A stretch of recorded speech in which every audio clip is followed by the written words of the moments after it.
Oh, hello there. I'm Bilchan. I'm Nimakung. I'm Banchan. In this class, I'll read to all of you. Chapter 3, Section 1 of the picture of Dorian Gray. Ass. Ah. The picture of Dorian Gray. Oscar Wilde. Chapter 3, Section 1. At 12:30 next day, Lord Henry Wotton strolled from Curzon Street over to the Albany to call on his uncle, Lord Fermor, a genial if somewhat rough-mouthed old bachelor, whom the outside world called selfish because it derived no particular benefit from him. But he was considered generous by society as he fed the people who amused him.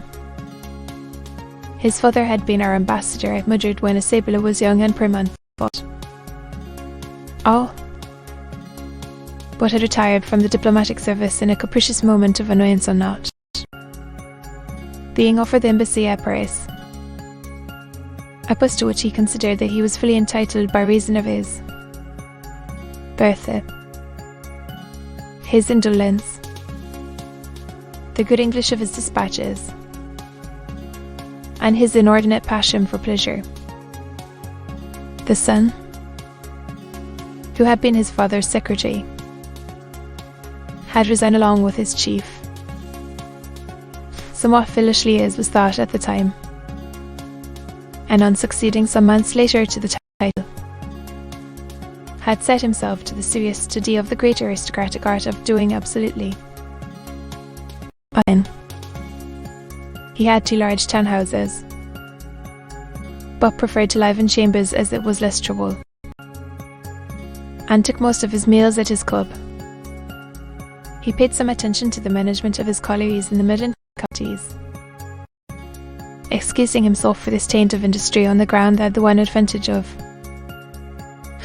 having coal was that it enabled a gentleman to afford the decency of burning wood on his own hearth.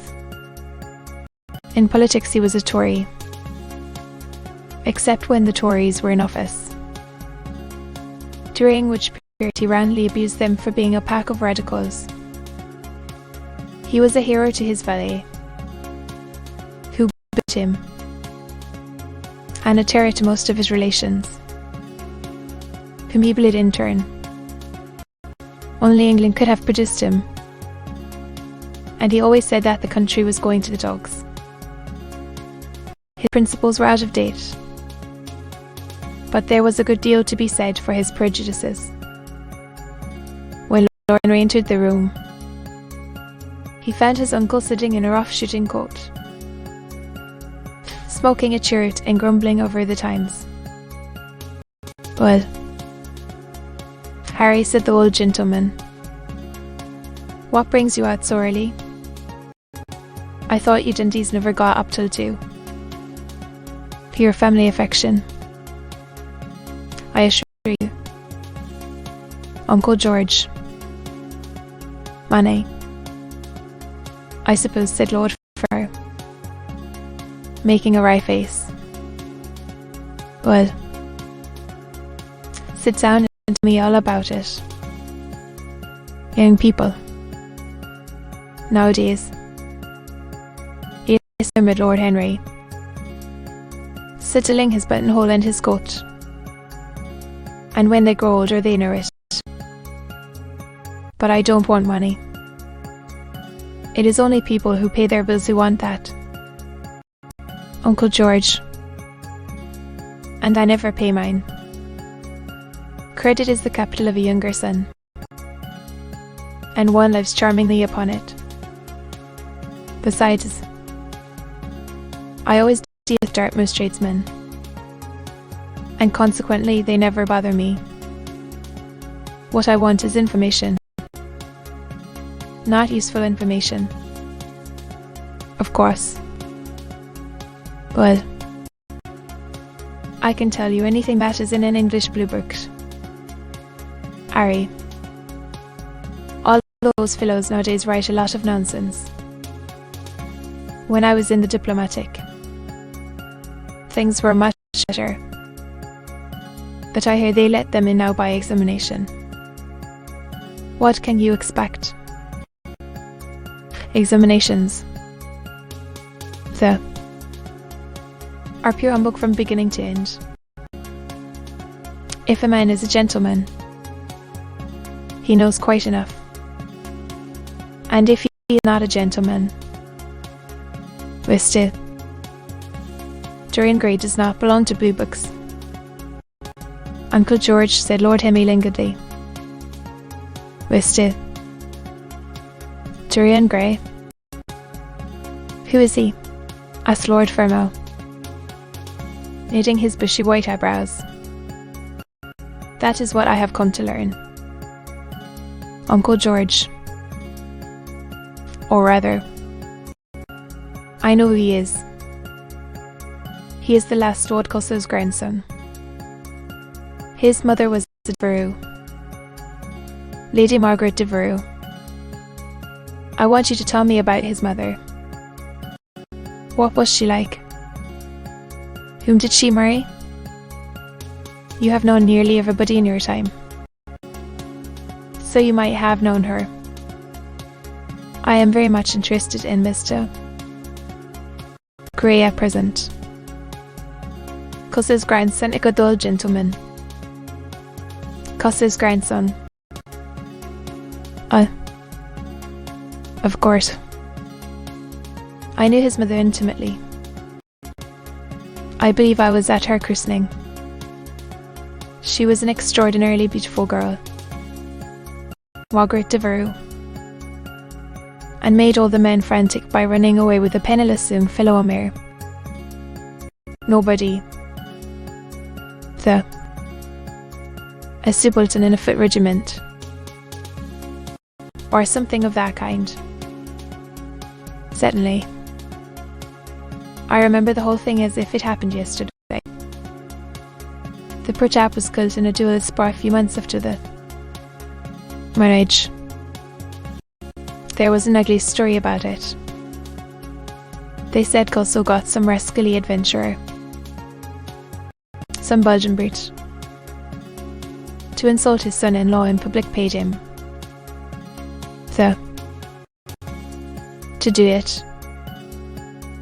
Paid him, and that the fellow spit at his man as if he had been a pigeon. The thing was hushed up.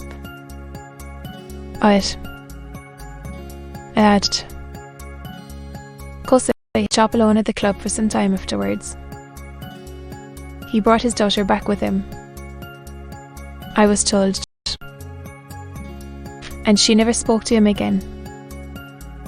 Oh, yes. It was a bad business. The girl died. Died within a year. So she left a son. Did she? I had forgotten that. What sort of boy is he? If he is like his mother. He is very good looking, assented Lord Henry. I hope he will fall into proper hands, continued the old man. He should have a pot of money waiting for him if Cusso did the right thing by him. His mother had money. All the Subby property came to her through her grandfather. Her grandfather hated Cusso, thought him a mean dog. He was. Came to Madrid once when I was there. I was ashamed of him. The Queen used to ask me about the English noble who was always quarrelling with the cabmen about their fares. They made quite a story of it. I didn't dare show my face at court for a month. I don't know, answered Lord Henry. I fancy that the boy will be well off. He is not yet. He has to be. I know. He told me so. And Margaret Devereux was one of the loveliest creatures I ever saw. Harry. What on earth induced her to behave as she did? I never could understand. She could have married anybody she chose. Kylington was mad after her. She was romantic. Though all the women of that family were. The men were a poor lot. I had. The women were wonderful. Kylington went on his knees to her. Told me so himself. She laughed at him. And there wasn't a girl in London at the time who wasn't after him. And by the way, Harry, talking about silly marriages, what is this humbug your father tells me about Dartmoor wanting to marry an American? It is rather fashionable to marry Americans just now. To be continued.